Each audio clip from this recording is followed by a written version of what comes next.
নমস্কার বন্ধুরা, welcome to my channel TV বিনোদন বাংলা। বন্ধুরা, আবার চলে এসেছি নতুন একটা ভিডিও নিয়ে। কিন্তু ভিডিওটা শুরু করার আগে তোমাদেরকে বলি, এটা আমার নতুন চ্যানেল, তোমাদের সাপোর্ট আমার খুব দরকার। তো ভিডিওটা ভালো লাগলে ভিডিওটাকে লাইক করো আর চ্যানেলটাকে সাবস্ক্রাইব করতে ভুলো না।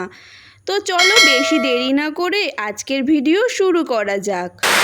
বন্ধুরা, মেয়েবেলার ডোডোকে তোমাদের নিশ্চয় মনে আছে, যাকে নিয়ে হৈ হৈ পড়ে গেছিল গোটা সিনে পাড়ায়। প্রথম সিরিয়ালেই দর্শকদের হট ফেভারিট অভিনেতা হয়ে উঠেছিলেন অর্পণ ঘোষাল। খুব বেশি দিন চলেনি এই ধারাবাহিকটি, অল্প সময়ের মধ্যেই সেটি বন্ধ হয়ে যায়। হঠাৎ করে সিরিয়ালটি বন্ধ করে দেওয়ায় দর্শকরা বেশ রেগে গিয়েছিলেন। তারপরে তাকে টেলিভিশনের পর্দায় তেমন দেখা যায়নি।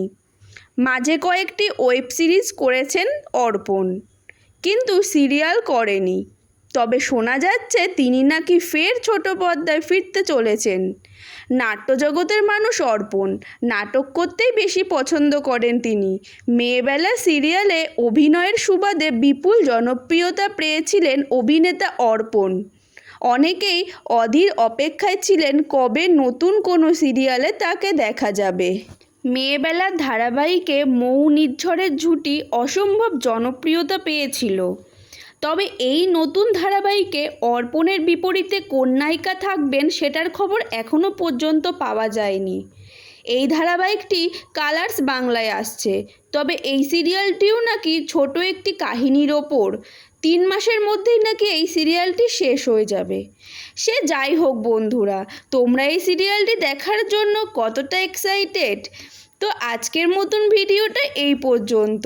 ভিডিওটা ভালো লেগে থাকলে লাইক করে দিও, আর কারা কারা ডোডোকে আবার নতুন রূপে দেখতে চাও অবশ্যই কমেন্টে আমাকে জানিও। তো আজকের মতন এই পর্যন্ত, আবার তোমাদের সামনে নিয়ে আসবো কালকে নতুন একটা ভিডিও। ততক্ষণ তোমরা ভালো থেকো, সুস্থ থেকো।